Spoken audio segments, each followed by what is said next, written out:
유시민 칼럼. 내란을 끝내는 현명한 방법. 유시민의 관찰. 대한민국이 어디로 갈지 모르겠다. 모든 것이 혼돈스럽다. 대통령 권한대행 한덕수는 양곡관리법 등 법률안 6건에 대해 거부권을 행사했다. 국회가 상설특검을 가동하기로 결정했는데도 특검 추천 의뢰를 무작정 미루고 있다.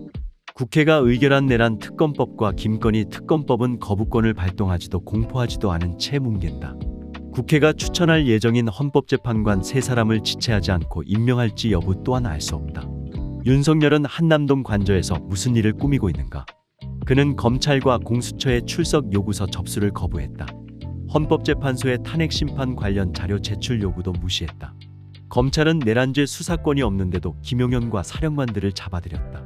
판사들은 수사 대상에 경찰이 포함되어 있다는 이유를 들어 구속영장을 척척 내주었다. 어느 국무위원도 내란에 대해 사과하지 않았다. 국힘당 국회의원들은 비상계엄 해제 요구 결의안과 윤석열 탄핵안 의결에 참여한 동료 의원을 배신자라고 욕한다. 선출직 최고위원이 전원 사퇴하는 방식으로 당대표 한동훈을 쫓아냈다. 모든 게 엉망진창이다. 박근혜 대통령을 탄핵한 8년 전에는 이렇지 않았다. 시민들이 촛불 집회를 하는 가운데 국회는 압도적으로 탄핵안과 특검법을 의결했다. 지난 몇 년 동안 윤석열보다 더 극렬하게 부정선거 음모론을 펼쳤던 황교안이 대통령 권한대행이었지만 만사를 대체로 원만하게 처리했다. 헌법재판관들은 만장일치로 탄핵을 인용했고 특검은 박근혜를 구속 기소했으며 법원은 중형을 선고했다. 탄핵 사유는 윤석열이 훨씬 더 분명하다. 박근혜의 잘못은 국민 모르게 부정을 저지른 것이었다. 반면 윤석열은 온 국민이 보는 앞에서 위헌적 비상계엄을 선포하고 불법적 포고령을 발표했다. 무장한 군인들을 국회와 중앙선관위에 난입하게 했다.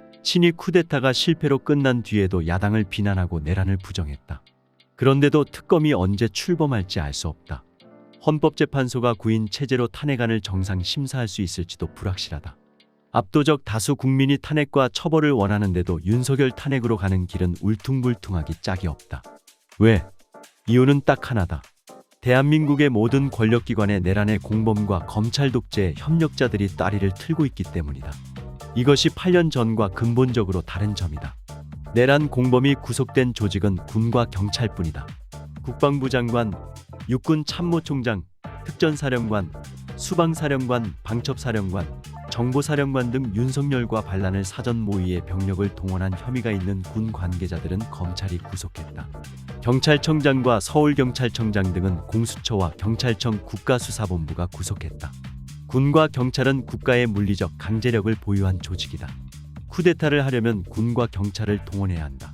그래서 윤석열은 인사권으로 군과 경찰의 요직에 공범을 심었고 그들을 시켜 국회와 선관위를 파괴하고 사법권을 장악하려 했다.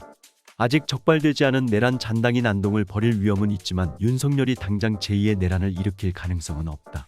국회가 직무를 정지시켰고 군과 경찰 수뇌부의 내란 공범이 거의 다 붙잡혔다.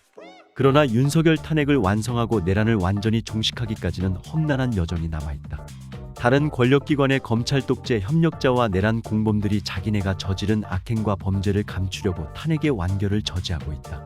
검찰 독재 협력자와 내란 공범은 죄질이 다르다. 내란 공범은 검찰 독재 협력자의 부분 집합이다. 내란 공범은 모두 검찰 독재 협력자이지만 모든 검찰 독재 협력자가 내란 공범인 것은 아니다. 권력기관의 잔류한 내란 공범은 결국 특검이 밝혀낼 것이다. 그러나 검찰 독재 협력자는 수사를 할 필요가 없다. 누구인지 다 안다. 그들이 윤석열의 검찰 독재에 협력한 목적은 두 가지다. 첫째, 자신이 옳다고 믿는 이념을 실현하려고. 둘째, 개인적 이익을 도모하려고. 검찰 독재 협력자들은 둘 가운데 하나 또는 둘 모두를 위해 윤석열의 집권을 도왔고 윤석열의 권력 오남용을 감추었으며 윤석열의 모든 행위를 옹호했다. 그 대가로 덜어는 자리를 받았고 덜어는 이권을 챙겼으며 덜어는 민원을 해결했다. 검찰 독재 협력자는 네 집단으로 나눌 수 있다. 첫째는 한덕수 국무총리와 장관들이다. 그들은 평소 윤석열의 권력 행사를 대행했다. 친위 쿠데타가 성공했으면 위헌 위법한 계엄 통치 명령을 군말 없이 수행했을 것이다. 둘째는 검사들이다.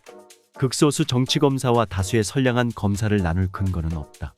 검사들은 이재명을 비롯한 야당 정치인들을 제거하는 일에 앞장섬으로써 민주주의와 정치를 파괴했다. 김건희의 범죄 혐의를 무마해 법치주의를 무너뜨렸다. 정치검사들의 그런 행위를 비판한 검사는 말 그대로 극소수였다. 셋째는 국힘당 정치인과 당원들이다. 국힘당 국회의원들은 윤석열과 김건희의 범죄 혐의와 관련해 야당이 추진한 특검법을 모두 무산시켰다. 위헌 불법인 비상계엄 선포를 방조했고 윤석열 탄핵안에 반대표를 던졌다. 내란 행위의 실체가 드러났는데도 윤석열을 비호하면서 한덕수더러 내란 특검법 공포와 헌법재판관 임명을 거부하라고 한다. 검찰 독재 협력자 수준을 넘어 내란 공범임을 스스로 증명했다. 당원들은 전당대회를 할 때마다 윤석열이 간택한 후보에게 압도적으로 많은 표를 주어 당대표로 선출했다. 국힘당은 민주주의를 파괴하는 위헌정당이다. 민주사회에 존재할 자격이 없다. 넷째는 소위 내 것이 미디어의 기자 또는 언론인들이다. 극소수 공영방송과 기자들의 신문을 제외한 모든 신문방송이 문재인 대통령의 인사권에 도전한 윤석열의 검난을 살아있는 권력에 대한 수사라 칭송하고 검난의 주모자를 공정과 정의의 화신으로 추켜세웠다. 대통령 윤석열과 영부인 김건희의 기괴한 언행에 대한 폭로가 나오면 심층 취재와 후속 보도를 하는 게 아니라 무시하거나 제보자를 공격했다. 윤석열이 계엄령을 준비하고 있다고 경고한 민주당 정치인들을 시대착오적 선동가로 몰아세웠다. 하이에나처럼 조국 가족에게 달려들었던 그들이 이제는 죽은 윤석열을 물어뜯고 있다.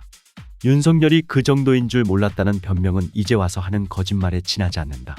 그가 정책에 대해서 전적으로 무지하며 무속을 신봉하는 알코올 중독자라는 것은 국힘당 대통령 후보 경선 과정에서부터 모를 수 없을 정도로 분명하게 드러났다. 전두환을 찬양하고 공과 사를 구분하지 않으며 남과 대화하지 못하는 무능력자라는 것도 마찬가지다.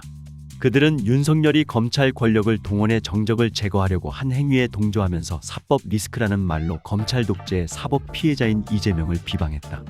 윤석열의 빈자리에 자신들의 이익을 지켜줄 정치인을 끼워 넣을 목적으로 지금도 이재명 악마화하고 정치 혐오를 조장하고 있다. 우리나라가 망한다면 팔아른 언론인 책임이라고 나는 믿는다. 최근 여론조사에 따르면 탄핵 찬성 여론이 80%에 육박한다. 그런데도 국민은 불안하다. 한덕수가 헌법재판관을 추가 임명하지 않으면, 헌법재판관 6 가운데 하나라도 반대하면, 탄핵 결정이 지연되고 정치적 불확실성이 높아져 경제가 더 어려워지면, 트럼프가 취임해 한국 제품의 고율 관세를 매기면, 윤석열이 돌아와서 또 계엄령을 선포하면, 북한을 도발해 국지전을 터뜨리면, 국민 항쟁이 일어나 유혈 사태가 벌어지면 그런 걱정 때문에 잠을 이루지 못하는 사람이 많다. 어떻게 해야 할까? 나는 민주당이 이끄는 국회를 믿는다. 적어도 지금은 다른 대안이 없다. 그것이 윤석열의 내란을 완전히 종식하고 나라를 정상화하는 유일한 방법이다. 지금 대한민국에는 두 권력이 대립하는 혁명적 정세가 펼쳐지고 있다. 국민이 직접 선출한 정통성 있는 권력인 대통령의 직무는 정지되었다. 그러나 윤석열의 권력이 사라진 것은 아니다. 제한적이지만 한덕수 총리와 국무위원들이 행정권을 대리 행사한다. 윤석열이 임명한 검찰총장이 내란 수사를 지휘한다. 검찰 독재 협력자와 내란 공범들이 여전히 권력을 쥐고 있다는 말이다. 다른 하나의 정통성 있는 권력은 다행히 건재하다. 국민이 직접 선출한 국회다. 이재명 대표가 이끄는 민주당이 국회를 이끈다. 국힘당의 방해를 받으면서도 헌법이 부여한 국회의 권한을 최대한 행사한다. 대통령 권한대행과 국회가 저마다 헌법과 법률에 따라 권한을 행사하고 있으니 혁명은 아니다. 하지만 분립된 두 권력이 충돌하고 있으니 혁명적인 정세임은 분명하다. 언론은 입을 닫고 있지만 12.3 내란 이후 대한민국의 위기를 타개한 리더는 이재명이다. 그는 검찰 독재의 사법적 공격과 김진성의 물리적 테러를 견뎌내고 민주당의 총선 압승을 이끌었다. 윤석열의 비상계엄 시도를 감지하고 지속적으로 경고하면서 대비책을 세웠다. 야당 국회의원들을 결속해 비상계엄 해제 요구 결의안을 신속하게 의결함으로써 윤석열의 친위 쿠데타를 꺾었고 윤석열 탄핵안을 열흘 만에 가결시켰다. 계엄의 밤에 국회로 달려왔고 날마다 탄핵 촉구 집회를 이어갔던 시민들의 응원에 힘입었지만 민주당의 실력과 이재명의 리더십 또한 인정해야 마땅하다. 민주당은 검찰 독재 협력자와 내란 공범들이 장악한 한덕수 대행체제를 상대로 헌법재판소의 탄핵 결정을 받아내고 내란 특검을 출범시키는 데 필요한 일을 하나씩 해나갈 것이다.